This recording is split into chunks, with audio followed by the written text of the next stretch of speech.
Welcome to classification of elements and periodicity in properties. Section 1. History of periodic table. ഈ ടോപ്പിക്കിലെ രണ്ടാമത്തെ ക്ലാസ്സാണ്. Question number 4. Write a note on Mendeleev's periodic table. 1869 ഈ periodic table introduce ചെയ്യപ്പെട്ടത്. First point, Mendeleev is known as father of periodic table. Periodic ടേബിളിൻ്റെ father എന്നറിയപ്പെടുന്നത് Mendeleev ആണ്. കാരണം അക്കാലത്ത് അറിയപ്പെട്ടിരുന്ന എല്ലാ എലമെൻറ്റുകളെയും വളരെ സിസ്റ്റമാറ്റിക്കായ രീതിയിൽ അദ്ദേഹം ക്രമീകരിച്ചു. അതുകൊണ്ട് മെൻഡലീഫിനെ നമ്മൾ വിളിക്കുന്നത് ഫാദർ ഓഫ് പീരിയോഡിക് ടേബിൾ എന്നാണ്. അടുത്ത point, Mendeleev arranged the elements in the increasing order of atomic mass. Atomic mass കൂടി വരുന്ന രീതിയിലാണ് മെൻഡലീഫ് മൂലകങ്ങളെ ക്രമീകരിച്ചത്. പീരിയോഡിക് ടേബിൾ ഉണ്ടാക്കാൻ വേണ്ടി എലമെൻറ്റുകളെ അവയുടെ അറ്റോമിക് മാസ് കൂടി വരുന്ന രീതിയിൽ അദ്ദേഹം ക്രമീകരിച്ചു. അദ്ദേഹം പറഞ്ഞ കാര്യം പ്രോപ്പർട്ടിയും അറ്റോമിക് മാസും തമ്മിൽ ബന്ധമുണ്ട് എന്നാണ്. അറ്റോമിക് മാസ് അനുസരിച്ചാണ് പ്രോപ്പർട്ടി എന്ന് അദ്ദേഹം കണ്ടെത്തി. നോക്കൂ, y സമം എഫ് ഓഫ് എക്സ് നമ്മൾ മാത്സിൽ കണ്ടിട്ടുള്ള കാര്യമാണ്. y സമം എഫ് ഓഫ് എക്സ് എന്ന് പറഞ്ഞാൽ y is A function of X. y എന്ന് പറയുന്നത് എക്സിൻ്റെ ഒരു ഫങ്ഷനാണ്. എക്സ് മാറുന്നതിനനുസരിച്ച് y മാറും. എക്സ് എന്ന് പറയുന്ന സ്ഥലത്ത് അറ്റോമിക് മാസ് ആണെന്ന് കരുതൂ. y എന്ന് പറയുന്ന സ്ഥലത്ത് എലമെൻറ്റിൻ്റെ പ്രോപ്പർട്ടി ആണെന്ന് കരുതൂ. ഇപ്പം എലമെൻറ്റിൻ്റെ പ്രോപ്പർട്ടി എന്നുള്ളത് അറ്റോമിക് മാസിൻ്റെ ഒരു ഫങ്ഷനാണ്. അറ്റോമിക് മാസ് മാറുന്നതിനനുസരിച്ച് പ്രോപ്പർട്ടിയും മാറും. അറ്റോമിക് മാസ് മാറുന്നതിനനുസരിച്ച് പ്രോപ്പർട്ടിയും മാറും. ഇതാണ് മെൻഡലീഫ് കണ്ടെത്തിയത്. മെൻഡലീഫിൻ്റെ പീരിയോഡിക് ലോ എന്താണെന്ന് നോക്കാം. Mendeleev's periodic law states that the properties of elements are periodic function of their atomic masses. Mendeleev's periodic law states that the properties of elements are periodic function of their atomic masses. എലമെൻറ്റിൻ്റെ property atomic മാസിനെ depend ചെയ്യും. ഇനി periodic എന്ന് പറയാൻ കാരണം പ്രത്യേക ഇൻ്റർവെല്ലിൽ, regular ഇൻ്റർവെല്ലിൽ പ്രോപ്പർട്ടി സിമിലർ ആയിട്ട് വരും. അറ്റോമിക് മാസ് അനുസരിച്ച് ക്രമീകരിക്കുമ്പോൾ പ്രത്യേക ഇൻ്റർവെല്ലിൽ അല്ലെങ്കിൽ റെഗുലർ ഇൻ്റർവെല്ലിൽ സിമിലർ പ്രോപ്പർട്ടി കാണപ്പെടും. ഉദാഹരണത്തിന് ലിഥിയത്തിനും സോഡിയത്തിനും സിമിലർ പ്രോപ്പർട്ടി ഉണ്ട്. സോഡിയത്തിനും പൊട്ടാസ്യത്തിനും സിമിലർ പ്രോപ്പർട്ടി ഉണ്ട്. അപ്പോൾ അറ്റോമിക് മാസ് അനുസരിച്ച് ക്രമീകരിക്കുമ്പോൾ ചില എലമെൻറ്റുകൾക്ക് പ്രോപ്പർട്ടി സിമിലർ ആയിട്ട് വരും. അതുകൊണ്ടാണ് പീരിയോഡിക് എന്നുള്ള വാക്ക് ഉപയോഗിച്ചത്. Mendeleev's periodic law states that the properties of elements are periodic function of their atomic masses. Properties depend ചെയ്യുന്നത് അറ്റോമിക് മാസിനെയാണ് എന്നാണ് മെൻഡലീഫ് കണ്ടെത്തിയത്. അതൊരു പീരിയോഡിക് ഫങ്ഷനായിട്ടാണ് പ്രവർത്തിക്കുന്നത്. അറ്റോമിക് മാസ് അനുസരിച്ച് ക്രമീകരിക്കുമ്പോൾ റെഗുലർ ഇൻ്റർവെൽസിൽ സിമിലർ പ്രോപ്പർട്ടി പ്രത്യക്ഷപ്പെടും. അതുകൊണ്ട് പല മൂലകങ്ങൾക്കും സിമിലർ പ്രോപ്പർട്ടി ഉണ്ടായിരിക്കും എന്ന് അദ്ദേഹം കണ്ടെത്തി.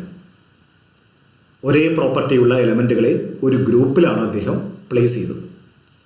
ഒരേ ഗുണങ്ങളുള്ള എലമെൻറ്റുകളെ ഒരു ഗ്രൂപ്പിലാണ് അദ്ദേഹം വെച്ചത്. ഓക്കെ, ഈ ലോ ഒന്നുകൂടെ പറയാം. Mendeleev's periodic law states that the properties of elements are periodic function of their atomic masses. ഇനി മെൻഡലീഫിൻ്റെ പീരിയോഡിക് ടേബിളിൻ്റെ ചില ക്യാരക്ടറിസ്റ്റിക്സ് നമ്മൾ കാണാൻ പോവുകയാണ്, സവിശേഷതകൾ. First point, the periodic table consist of 9 groups. 9 ഗ്രൂപ്പുകളാണ് ഈ പീരിയോഡിക് ടേബിളിൽ ഉള്ളത്. ഏതൊക്കെയാണ് 9 ഗ്രൂപ്പുകൾ? Groups from 1 to 8 and 0 group. 1 മുതൽ 8 വരെയുള്ള ഗ്രൂപ്പുകളും പിന്നെ 0 ഗ്രൂപ്പും. ആകെ 9 ഗ്രൂപ്പ്. അടുത്ത point, each group from 1 to 7 is subdivided into A and B. 1 മുതൽ 7 വരെയുള്ള ഗ്രൂപ്പുകളെ എ എന്നും ബി എന്നും സബ് ഡിവൈഡ് ചെയ്തിട്ടുണ്ട്. അതായത് ഒന്നാമത്തെ ഗ്രൂപ്പിനെ 1A 1B അല്ലേ, രണ്ടാമത്തെ ഗ്രൂപ്പിനെ 2A 2B ഇങ്ങനെ സബ് ഡിവൈഡ് ചെയ്തിട്ടുണ്ട്. ഇങ്ങനെ 7 വരെ എ എന്നും ബി എന്നും തിരിച്ചിട്ടുണ്ട്. 3A 3B, 4A 4B, 5A 5B, 6A 6B, 7A 7B. അപ്പോൾ 1 മുതൽ 7 വരെയുള്ള ഗ്രൂപ്പുകളെ സബ് ഡിവൈഡ് ചെയ്തിട്ടുണ്ട്. എങ്ങനെ? എ എന്നും ബി എന്നും. Each group from 1 to 7 is sub divided into A and B. ഇനി 8ാമത്തെ ഗ്രൂപ്പിൽ എന്താണ്? Group 8 contains 3 sets and each set contains 3 elements. 8ാമത്തെ ഗ്രൂപ്പിൽ 3 സെറ്റുകളാണ് ഉള്ളത്. 3 കൂട്ടങ്ങൾ, 3 സെറ്റുകൾ. ഓരോ സെറ്റിലും 3 എലമെൻറ്റുകൾ. ഇനി 0 ഗ്രൂപ്പിൽ ആരാണ്? 0 group contains Noble gases. Reactivity വളരെ കുറവായ നോബിൾ ഗ്യാസസ് ആണ് 0 ഗ്രൂപ്പിൽ ഉള്ളത്. ഇനി പീരിയഡ്സ് എത്ര എണ്ണം ഉണ്ടെന്ന് നോക്കാം. The periodic table contains 7 periods. 7 പീരിയഡുകളാണുള്ളത്. First period contain 2 elements. ഒന്നാമത്തെ പീരിയഡിൽ 2 എലമെൻറ്റുകളാണുള്ളത്. Second and third period contain 8 elements. 2ലും 3ലും 8 എലമെൻറ്റുകൾ വീതമാണ് ഉള്ളത്. Fourth and fifth period contain 18 elements. 4ലും 5ലും 18 എലമെൻറ്റുകൾ വീതമുണ്ട്. ഇത് ലോങ് പീരിയഡ്സ് ആണ്. സിക്സ്ത് പീരിയഡ്, അതാണ് longest period. Sixth period contains 32 elements. Sixth period contains 32 elements. 6ാമത്തെ പീരിയഡിൽ 32 എലമെൻറ്റ്സ് ഉണ്ട്. അതാണ് longest period. Seventh period is incomplete. 7ാമത്തെ പീരിയഡ് ഇൻകംപ്ലീറ്റ് ആണ്. എന്നിരുന്നാലും ഈ പീരിയഡിൽ ഉൾക്കൊള്ളാൻ കഴിയുന്ന പരമാവധി എലമെൻറ്റുകളുടെ എണ്ണം 32 ആണ്. The period can contain A maximum of 32 elements. ഇപ്പോൾ മെൻഡലീഫിൻ്റെ പീരിയോഡിക് ടേബിളിൻ്റെ ക്യാരക്ടറിസ്റ്റിക്സ് ആണ് നമ്മൾ കണ്ടത്. ഗ്രൂപ്പുകളുടെ കാര്യം പറഞ്ഞു, പീരിയഡുകളുടെ കാര്യം പറഞ്ഞു. നോട്ട് നന്നായിട്ട് എഴുതിയെടുക്കണം. ഇതെല്ലാം എളുപ്പമാണ്, അതുകൊണ്ട് അല്പം വേഗത്തിലെടുക്കുക. ഓക്കെ, ഒരു നോട്ട്.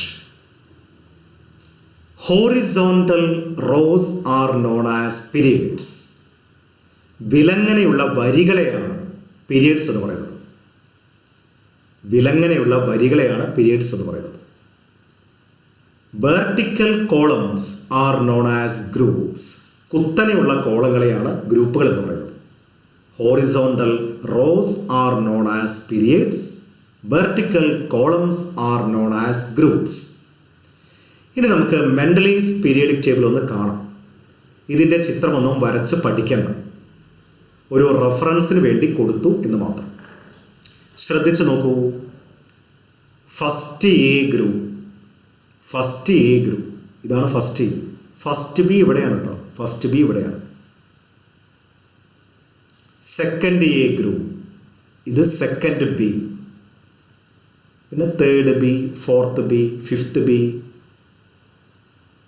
അല്ലേ? എല്ലാം നോക്കിയാൽ കാണാം. ഫിഫ്ത്ത് ബി, സിക്സ്ത് ബി, എല്ലാം.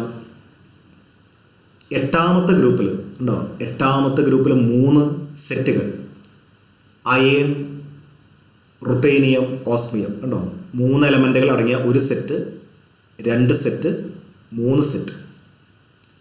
എട്ടാമത്തെ ഗ്രൂപ്പിൽ 3 സെറ്റുകളുണ്ട്. ഓരോ സെറ്റിലും 3 എലമെൻറ്റുകൾ. ഇനി third A group, fourth A group, fifth A group, sixth A, seventh A, അല്ലേ? ഇത് നോബിൾ ഗ്യാസസ് ആണ്. This is Noble gases. ഈ റോസ് കളറിൽ കൊടുത്തിരിക്കുന്നത് നോബിൾ ഗ്യാസസ് ആണ്. ഈ പീരിയോഡിക് ടേബിൾ നിങ്ങൾ പഠിക്കേണ്ട, നമ്മൾ പറഞ്ഞ കാര്യങ്ങളെല്ലാം ഇതിലുണ്ട്. 7 വരികളുണ്ട്. ഇതൊക്കെയാണ് 7 വരികൾ. ഒന്നാമത്തെ വരി, അതായത് ഒന്നാമത്തെ പീരീഡ്. ഇത് രണ്ടാമത്തെ വരി, കണ്ടോ? 8 എലമെൻറ്റുകളാണല്ലോ. മൂന്നാമത്തെ വരി 8 എലമെൻറ്റുകളുണ്ട്. എണ്ണി നോക്കാം. 1, 2, 3, 4, 5, 6, 7, 8. നാലാമത്തെ വരിയിൽ 18. നാലാമത്തെ വരിയിൽ 18. അഞ്ചാമത്തെ വരിയിലും 18. 18 എലമെൻറ്റ്സ് ഉണ്ട്. 5. 6ൽ 18 ആണെന്ന് തോന്നും. താഴെയുള്ള എലമെൻറ്റുകളെ കൂടി നോക്കണം. ലാന്തനൈറ്റ്സ് എന്ന് പറയും. ഇതാ LA, ലാന്തനത്തിന് ശേഷം. ലാന്തനം ഇവിടെയും എഴുതാം, ലാന്തനം ഇവിടെയും എഴുതാറുണ്ട്. ഇപ്പം ലാന്തനത്തിന് ശേഷം വരുന്ന 14 എലമെൻറ്റുകൾ. ഇപ്പോൾ 18ഉം 14ഉം 32 വരും. 7ാമത്തെ പീരീഡിലെ പല എലമെൻറ്റുകളെ കുറിച്ചുമുള്ള പഠനം കംപ്ലീറ്റ് ആയിട്ടില്ല. അതിനെക്കുറിച്ച് പിന്നീട് പറയാം. ഈ ഭാഗത്തുള്ള എലമെൻറ്റുകളെ മുഴുവൻ നമ്മൾ പഠിച്ചു തീർന്നിട്ടില്ല. പരമാവധി ഉൾക്കൊള്ളാവുന്നത് 32ആണ്. So 7th period is incomplete. ഇപ്പം മെൻഡലീവ്സിൻ്റെ പീരിയോഡിക് ടേബിൾ ഒന്ന് കണ്ടാൽ മതി. ഇത് സങ്കീർണമാണ്, പഠിക്കാൻ ബുദ്ധിമുട്ടാണ്. ഇപ്പോൾ നമ്മൾ ഉപയോഗിക്കുന്നത് ഈ പീരിയോഡിക് ടേബിൾ അല്ല. അപ്പോൾ ഇതൊന്ന് നോക്കി വെച്ചാൽ മതി. ഓക്കെ, ഇനി മെറിറ്റ്സ് എന്തൊക്കെയാണെന്ന് നോക്കാം. മെൻഡലീഫിനെ നമ്മൾ പീരിയോഡിക് ടേബിളിൻ്റെ ഫാദർ എന്നൊക്കെ വിളിച്ചു. അങ്ങനെ വിളിക്കാനുള്ള കാരണം അദ്ദേഹം കണ്ടുപിടിച്ച പീരിയോഡിക് ടേബിളിന് പലതരത്തിലുള്ള മെറിറ്റ്സും ഉണ്ടായിരുന്നു, മേന്മകളും ഉണ്ടായിരുന്നു. ഏതൊക്കെയാണെന്ന് നോക്കാം. 1. Prediction of new elements. പുതിയ മൂലകങ്ങളെക്കുറിച്ച് മെൻഡലീവ് പ്രവചിച്ചു. അക്കാലത്ത് അറിയപ്പെടാതിരുന്ന പല മൂലകങ്ങളെക്കുറിച്ചും മെൻഡലീവ് മുൻകൂട്ടി പറഞ്ഞു വെച്ചു. പീരിയോഡിക് ടേബിളിൽ ആ മൂലകങ്ങൾക്ക് വേണ്ടിയിട്ടുള്ള സീറ്റ്, സ്ഥാനം മെൻഡലീവ് ഒഴിച്ചിട്ടു. അന്ന് കണ്ടുപിടിക്കപ്പെടാതിരുന്ന എലമെൻറ്റുകൾക്ക് വേണ്ടി ഗ്യാപ്പുകൾ വിട്ടു. ഗ്യാപ്പുകൾ വിട്ടു എന്ന് മാത്രമല്ല, അവിടെ വരുന്ന മൂലകങ്ങളുടെ പ്രോപ്പർട്ടികളെക്കുറിച്ചും മെൻഡലീവ് പ്രവചിച്ചു, അതായത് മുൻകൂട്ടി പറഞ്ഞു വെച്ചു. പിൽക്കാലത്ത് ഈ എലമെൻറ്റുകളെ കണ്ടുപിടിച്ചു. മെൻഡലീവ് പറഞ്ഞതൊക്കെ വളരെ ശരിയായിരുന്നു. അപ്പോൾ പുതിയ മൂലകങ്ങളെക്കുറിച്ച് ഇയാൾ പ്രവചിച്ചു. ഇതാണ് ഒരു മെറിറ്റ്. ഹി ലെഫ്റ്റ് ഗ്യാപ്സ്, അല്ലേ? സീറ്റുകൾ അല്ലെങ്കിൽ സ്ഥാനങ്ങൾ ഒഴിച്ചിട്ടു. He left gaps in the table for elements.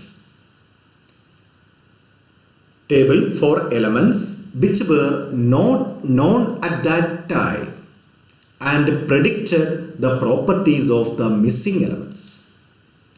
അന്ന് അറിയപ്പെടാതിരുന്ന മൂലകങ്ങൾക്ക് വേണ്ടി ഗ്യാപ്പുകൾ വിട്ടു എന്ന് മാത്രമല്ല, ആ മൂലകങ്ങളുടെ പ്രോപ്പർട്ടി മെൻഡലീവ് പ്രഡിക്റ്റ് ചെയ്തു. ഒരു എക്സാമ്പിൾ നോക്കാം. He named gallium as eka aluminium. അലുമിനിയത്തിൻ്റെ താഴെ വരുന്ന എലമെൻ്റാണ് ഗാലിയം. ഗാലിയത്തിനെ അക്കാലത്ത് കണ്ടുപിടിച്ചിട്ടുണ്ടായിരുന്നില്ല. അലുമിനിയത്തിൻ്റെ താഴെ ഒരു എലമെൻറ്റിനെ കണ്ടുപിടിക്കാനുണ്ട് എന്ന് മെൻഡലീഫ് പറഞ്ഞു. അതിനൊരു പേര് കൊടുത്തു.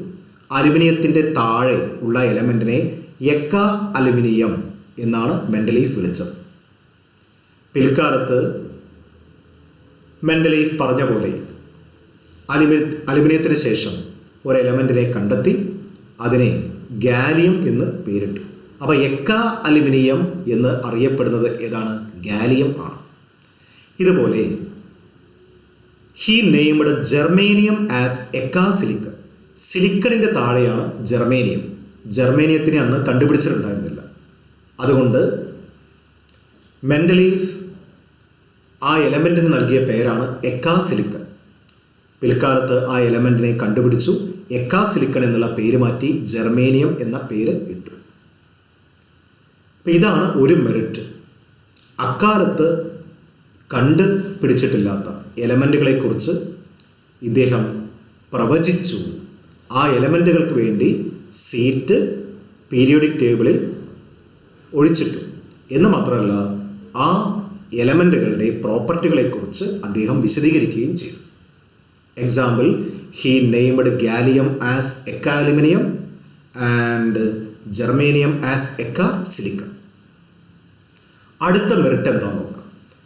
Correction of atomic masses. പണ്ട് കാലത്ത് പല എലമെൻറ്റുകളുടെയും അറ്റോമിക് മാസ് തെറ്റായ രീതിയിലാണ് കണ്ടുപിടിച്ചിരുന്നത്. പല എലമെൻറ്റുകളുടെയും അറ്റോമിക് മാസ് തെറ്റായിരുന്നു. അറ്റോമിക് മാസ് അനുസരിച്ചാണ് മെൻഡലീഫ് പീരിയോഡിക് ടേബിൾ ഉണ്ടാക്കിയത്. മെൻഡലീഫ് അറ്റോമിക് മാസ് അനുസരിച്ച് ക്രമീകരിച്ചപ്പോൾ പല എലമെൻറ്റുകളും ഫിറ്റ് ആവാതെ വന്നു. മെൻഡലീഫ് ആ എലമെൻറ്റുകളുടെ മാസ് വീണ്ടും കണക്കാക്കി. എന്നിട്ട് പുതിയ മാസ് കണ്ടുപിടിച്ചു. പണ്ട് തെറ്റായി കണക്കാക്കി വെച്ചിരുന്ന പല എലമെൻറ്റുകളുടെയും മാസ് മെൻഡലീഫ് കറക്റ്റ് ചെയ്തു. എക്സാമ്പിൾ നോക്കാം. Atomic mass of beryllium was thought to be 13.5. ബെർലിയത്തിൻ്റെ മാസ് പണ്ട് കണ്ടുപിടിച്ച് വെച്ചിരുന്നത് 13.5 എന്നായിരുന്നു. അതെങ്ങനെയാണ് കിട്ടിയത് എന്ന് ബ്രാക്കറ്റിൽ പറഞ്ഞിട്ടുണ്ട്. ഇക്വിവാലൻ്റ് മാസിനെ ബാലൻസി കൊണ്ട് ഗുണിക്കുമ്പോഴാണ് കിട്ടുന്നത്. ഇക്വിവാലൻ്റ് മാസ് 4.5, ബാലൻസി 3. അങ്ങനെയാണ് 13.5 എന്ന് കിട്ടിയത്. 13.5 ആണെങ്കിൽ ബെർലിയത്തിൻ്റെ സ്ഥാനം എവിടെയായിരിക്കും? കാർബണിൻ്റെയും നൈട്രജൻ്റെയും ഇടയിലായിരിക്കും. പീരിയോഡിക് ടേബിൾ നോക്കിയാൽ നമുക്കറിയാം. കാർബണിൻ്റെ മാസ് 12 ആണ്, നൈട്രജൻ്റെ മാസ് 14 ആണ്. അപ്പം കാർബണിൻ്റെയും നൈട്രജൻ്റെയും ഇടയ്ക്ക് ബെർലിയം വെക്കണം. പക്ഷേ ബെർലിയത്തിനെ ഇങ്ങനെ വെക്കുമ്പോൾ ശരിയാകുന്നില്ല. പ്രോപ്പർട്ടി ശരിയാകുന്നില്ല. പീരിയോഡിക് ടേബിൾ ഉണ്ടാക്കാൻ പറ്റുന്നില്ല. There is no place for beryllium between carbon and nitrogen with atomic mass 13.5. അപ്പോൾ ബെർലിയത്തിൻ്റെ അറ്റോമിക് മാസ് 13.5 ആണെങ്കിൽ ശരിയാകില്ല. അതുകൊണ്ട് എന്ത് ചെയ്തു? മെൻഡലീഫ് ബെർലിയത്തിൻ്റെ മാസ് റീകാൽക്കുലേറ്റ് ചെയ്തു, വീണ്ടും കണ്ടുപിടിച്ചു.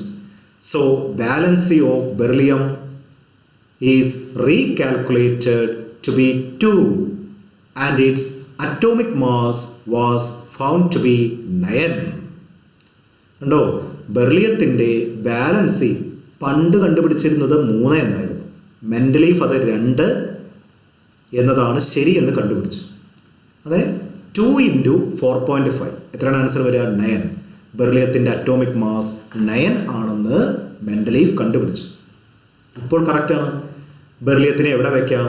ലിഥിയത്തിൻ്റെയും ബോറോണിൻ്റെയും ഇടയ്ക്ക് ബെർലിയത്തിനെ പ്ലേസ് ചെയ്യാം. നമ്മൾ ഇന്ന് പഠിക്കുന്ന പീരിയോഡിക് ടേബിളിലും മെൻഡലീഫ് വെച്ച പോലെ തന്നെയാണ് ബെർലിയം ഇരിക്കുന്നത്.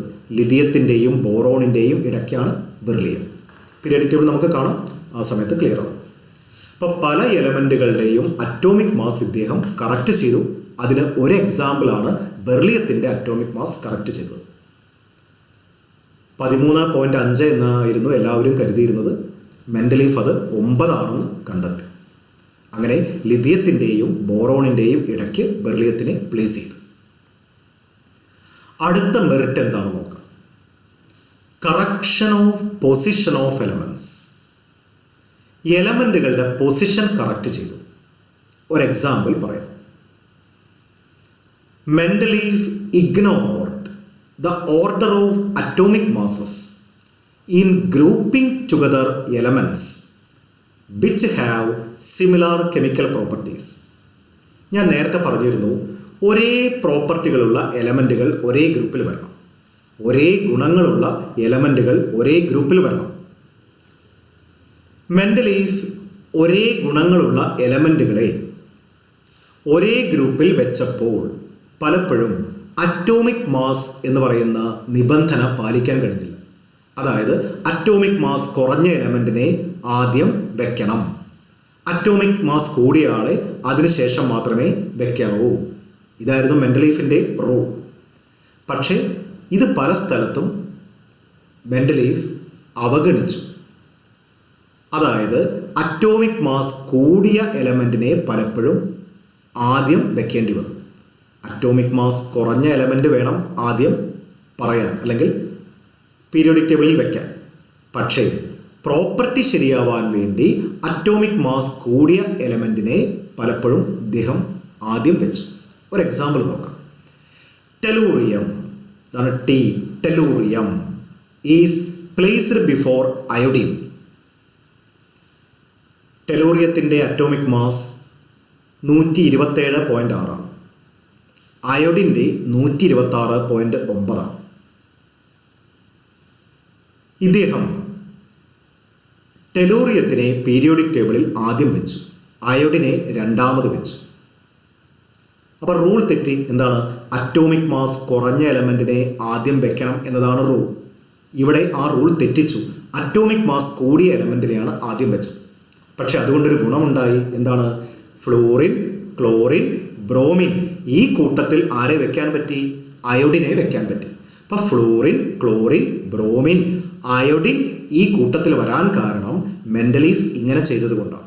അപ്പം പല സ്ഥലത്തും അറ്റോമിക് മാസിൻ്റെ ഓർഡർ മെൻഡലീഫ് അവഗണിച്ചു, ഇഗ്നോർ ചെയ്തു. അതുകൊണ്ട് ഗുണമെന്താണ്? ഒരേ പ്രോപ്പർട്ടിയുള്ള എലമെൻറ്റുകൾ ഒരേ ഗ്രൂപ്പിൽ വന്നു. അതുകൊണ്ടാണ് ഹാലജൻസ് ഒരു ഗ്രൂപ്പിൽ വരാൻ കാരണം. ഫ്ലൂറിൻ, ക്ലോറിൻ, ബ്രോമിൻ, അയോഡിൻ എല്ലാം ഒരു ഗ്രൂപ്പിലാണ്, ഹാലജൻ ഫാമിലി. അത് മെൻഡലീഫ് ഇങ്ങനെ ചെയ്തത് കൊണ്ടാണ്. അപ്പോൾ എലമെൻറ്റുകളുടെ പൊസിഷൻ മെൻഡലീഫ് കറക്റ്റ് ചെയ്തു. പ്രത്യേകം നോക്കണം. Mendeleev ignored the order of atomic masses. Atomic mass എന്ന് പറയുന്ന കാര്യം ഇയാൾ അവഗണിച്ചു. ഇൻ ഗ്രൂപ്പിംഗ് ടുഗദർ എലമെൻറ്റ്സ്, എലമെൻറ്റുകളെ ഗ്രൂപ്പ് ചെയ്യുമ്പോൾ, അതായത് ഒരേ ഗുണങ്ങളുള്ള എലമെൻറ്റുകളെ ഒരു ഗ്രൂപ്പിൽ പെടുത്തിയപ്പോൾ ഈ കാര്യം പലപ്പോഴും അവഗണിച്ചു. In grouping together elements which have similar chemical properties. Okay, example, tellurium is placed before iodine so that chemically similar halogens R placed in the same group. ഇങ്ങനെ ചെയ്തില്ലായിരുന്നെങ്കിൽ അയോഡിൻ എവിടെ വരും? ഓക്സിജൻ ഫാമിലിയിൽ. ടെലൂറിയം എവിടെ വരും? ഹാലജൻ ഫാമിലിയിൽ. ആകെ തെറ്റിയിരുന്നു. അപ്പോൾ ഈ അറ്റോമിക് മാസ് എന്ന് പറയുന്ന കണ്ടീഷൻ പലപ്പോഴും ഇയാൾ മാറ്റിവെച്ചിരുന്നു. അപ്പം മെൻഡലീഫിൻ്റെ പീരിയോഡിക് ടേബിളിൻ്റെ പ്രധാനപ്പെട്ട 3 മെറിറ്റ് എന്തൊക്കെയാണ്? ഒന്ന്, prediction of new elements. 2, correction of atomic masses. 3, correction of position of elements. Okay, note നന്നായിട്ട് എഴുതിയെടുക്കണം. ഡിഫക്ട്സ് എന്തൊക്കെയാണെന്ന് നോക്കാം. മെൻഡലീഫ് പീരിയോഡിക് ടേബിളിൻ്റെ ഡിഫക്റ്റുകൾ എന്തൊക്കെയാണെന്ന്. 1, position of hydrogen was anomalous. ഇത് വിശദമായി നമ്മൾ ഹൈഡ്രജൻ എന്ന് പറയുന്ന ചാപ്റ്ററിൽ പഠിക്കും. ഹൈഡ്രജൻ ആൽക്കലി മെറ്റലുമായും സാദൃശ്യം കാണിക്കും, ഹാലജനുമായും സാദൃശ്യം കാണിക്കും. ഹൈഡ്രജനെ എവിടെ വെക്കണം എന്നുള്ളത് കൺഫ്യൂഷനായിരുന്നു. ഹൈഡ്രജനെ ഫസ്റ്റ് ഗ്രൂപ്പിൻ്റെ കൂടെയാണ് മെൻഡലീഫ് വെച്ചത്. പക്ഷേ ഹൈഡ്രജന് ഹാലജനുമായും സാദൃശ്യമുണ്ട്. അപ്പോൾ ഹൈഡ്രജൻ്റെ പൊസിഷൻ അനോമലസ് ആയിരുന്നു. എവിടെയാണ് ഹൈഡ്രജനെ വെക്കേണ്ടത് എന്ന് ഒരു കൺഫ്യൂഷൻ ഉണ്ടായിരുന്നു. ഓക്കെ, അടുത്തത് അനോമലസ് പെയേഴ്സ് ഓഫ് എലമെൻറ്റ്സ്. എലമെൻറ്റുകളുടെ പൊസിഷൻ മെൻഡലീഫ് മാറ്റിക്കൊടുത്തിരുന്നു. അത് നല്ല കാര്യത്തിന് വേണ്ടിയിട്ടാണ് ചെയ്തത്. അതായത് ഒരേ ഗുണങ്ങളുള്ള എലമെൻറ്റുകൾ ഒരേ ഗ്രൂപ്പിൽ വരാൻ വേണ്ടിയിട്ടാണ് ചെയ്തത്. പക്ഷേ ഇയാളുടെ നിയമം തെറ്റി. അറ്റോമിക് മാസ് കുറഞ്ഞ എലമെൻറ്റിനെ ആദ്യം വെക്കണം എന്നുള്ള റൂൾ തെറ്റി. അപ്പം അങ്ങനത്തെ ജോഡികൾ ഏതൊക്കെയാണ് നോക്കാം. നേരത്തെ നമ്മൾ പഠിച്ചു ടെലൂറിയം അയോഡിൻ. അയോഡിൻ്റെ മുന്നേ ടെലൂറിയത്തിനെ പ്ലേസ് ചെയ്തു. ഇതിനെയാണ് അനോമലസ് പെയർ എന്ന് പറയുന്നത്. അപ്പം അനോമലസ് പെയേഴ്സ് ഓഫ് എലമെൻറ്റ്സ് ഏതൊക്കെയാണ്? Tellurium is placed before iodine. Argon is placed before potassium. അപ്പോൾ അറ്റോമിക് മാസ് കൂടിയ എലമെൻറ്റിനെ പലപ്പോഴും ആദ്യം വെച്ചിരുന്നു. ഇതിനെയാണ് അനോമലസ് പെയേഴ്സ് എന്ന് പറഞ്ഞ് കൊടുത്തിട്ടുള്ളത്. Tellurium is placed before iodine, argon is placed before potassium. ഉണ്ടോ? 39 മുന്നേ 40 വെച്ചു. അറ്റോമിക് മാസ് 40 ഉള്ള ആർഗണാണ് വന്നത്. അടുത്തത് lanthanides and actinides are not placed in the main periodic table but are placed in the bottom. Main periodic ടേബിളിൻ്റെ താഴെയാണ് ലാന്തനൈഡുകളും ആക്ടിനൈഡുകളും. ഇത് നല്ല കാര്യത്തിനാണ് ചെയ്തത്. പക്ഷേ ഡിഫക്റ്റായി പറയുമ്പോൾ ഇത് ഡിഫക്റ്റ് എന്ന് പറയണം. മെയിൻ പീരിയോഡിക് ടേബിളിൻ്റെ കൂടെയല്ല ലാന്തനൈഡും ആക്ടിനൈഡും. ഇത് നല്ല കാര്യമാണ്. പക്ഷേ ഡിഫക്റ്റായി പറയുമ്പോൾ ഇത് ഡിഫക്റ്റ് എന്നുള്ള രീതിയിൽ പറഞ്ഞാൽ മതി. ഓക്കെ, അടുത്ത point. Different isotopes of an element are placed together. Hydrogen എന്നുള്ളതിന് 3 ഐസോടോപ്പ് ഉണ്ട്. Protium, deuterium, tritium. ഐസോടോപ്പുകൾക്ക് പ്രത്യേക സീറ്റ് കൊടുത്തിട്ടില്ല. ഹൈഡ്രജന് വേണ്ടി ഒരു സീറ്റ് മാത്രമേ പീരിയോഡിക് ടേബിളിൽ ഉള്ളൂ. അത് ഇന്നത്തെ പീരിയോഡിക് ടേബിളിലും അങ്ങനെ തന്നെയാണ്. ഐസോടോപ്പുകൾക്ക് വേണ്ടി പ്രത്യേക സീറ്റ് ഇല്ല. കുറ്റമായി പറയുമ്പോൾ നമ്മൾ ഇത് കുറ്റമായി പറഞ്ഞു എന്ന് മാത്രം. Okay, different isotopes of an element are placed together. ഇപ്പം കാർബൺ എന്ന് പറയുന്ന എലമെൻറ്റിന് ഒരു സീറ്റ് മാത്രമേ ഉള്ളൂ. കാർബൺ 12 ഉണ്ട്, കാർബൺ 14 ഉണ്ട്. പക്ഷേ കാർബൺ എന്ന് പറയുന്ന എലമെൻറ്റിന് ഒരു പൊസിഷൻ മാത്രമേ പീരിയോഡിക് ടേബിളിൽ ഉള്ളൂ. ഇപ്പോഴത്തെ പീരിയോഡിക് ടേബിളിലും അങ്ങനെയാണ്. പക്ഷേ ഇതൊരു ഡിഫക്റ്റായി നമ്മൾ പറയുന്നത് എന്ന് മാത്രം. അടുത്ത defect. The periodic table is not easy to remember and reproduce. It is complex. ഈ പീരിയോഡിക് ടേബിൾ ഓർമ്മിക്കുന്നത് അത്ര എളുപ്പമല്ല. കാരണം 9 ഗ്രൂപ്പുകൾ, 1 മുതൽ 7 വരെയുള്ള ഗ്രൂപ്പുകളെ എ എന്നും ബി എന്നും അല്ലേ സബ് ഡിവൈഡ് ചെയ്തിട്ടുണ്ട്. അത് തന്നെ പല സ്ഥലത്തായിട്ടാണ് പലതും. ചിത്രം നമ്മൾ നോക്കി. ഫസ്റ്റ് എ, ഫസ്റ്റ് ബി വേറെ സ്ഥലത്ത്, സെക്കൻഡ് എ ഒരു സ്ഥലത്ത്, സെക്കൻഡ് ബി മറ്റൊരു സ്ഥലത്ത്. ആകെ കൺഫ്യൂഷൻ ഉണ്ടാക്കും. അപ്പോൾ ഈ പീരിയോഡിക് ടേബിൾ വളരെ സങ്കീർണമായി. ഇതൊക്കെയാണ് മെൻഡലൈസ് പീരിയോഡിക് ടേബിളിൻ്റെ പ്രധാനപ്പെട്ട ഡിഫക്റ്റുകൾ. ഇനിയൊരു പ്രത്യേക കാര്യം. ലോതർ മേയർ എന്ന് പറയുന്ന നിർഭാഗ്യവാനായിട്ടുള്ള ഒരു സയൻറ്റിസ്റ്റ് കൂടെ ഉണ്ടായിരുന്നു. ലോതർ മേയർ 1869 തന്നെയാണ് അദ്ദേഹവും പീരിയോഡിക് ടേബിൾ ഇൻട്രൊഡ്യൂസ് ചെയ്തത്. He introduced a periodic table based on atomic volume. Atomic മാസിനെ ആസ്പദമാക്കിയാണ് മെൻഡലീഫിൻ്റെ പീരിയോഡിക് ടേബിൾ. ഇത് അറ്റോമിക് വോള്യത്തിനെ ബേസ് ചെയ്തുകൊണ്ടാണ്. ഇദ്ദേഹവും കണ്ടെത്തിയ കാര്യം, he also arrived at the conclusion the properties of elements are periodic function of their atomic masses. Mendeleev കണ്ടെത്തിയ അതേ കാര്യം തന്നെയാണ് ലോതർ മേയറും കണ്ടെത്തിയത്. പക്ഷേ അദ്ദേഹത്തിൻ്റെ കണ്ടെത്തൽ ലോകം അറിയാൻ വൈകി. അതുകൊണ്ട് ക്രെഡിറ്റ് മെൻഡലീഫിന് പോയി.